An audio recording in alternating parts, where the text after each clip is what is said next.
Hello students, તો આજે આપણે કોઈપણ સંખ્યાનો ઘન કેવી રીતે કાઢવો એ આપણે જોઈશું. તો સૌથી પહેલાં આપણે આ 1ના પ્લેસ ઉપર જે ડિજિટ છે એનું ક્યુબ કરશું, એટલે 2નો ક્યુબ થશે 8.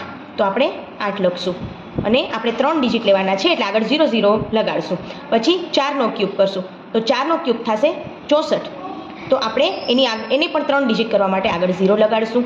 પછી આપણે આ ત્રણેય જે ડિજિટ છે એનો ગુણાકાર કરશું તો 4 × 2 × 3, 4 2 8, 8 તેરી 24. તો આપણે અહીંયા એને 24 લખશું. હવે આ 24 અને આ 42 એનો ગુણાકાર કરશું તો આવશે જવાબ 1008. હવે આપણે એને અહીંયા એક સંખ્યા છોડી અને અહીંયા લખશું,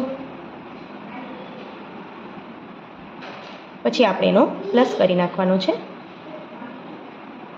88047 આ આપણો ક્યુબ નીકળી ગયો.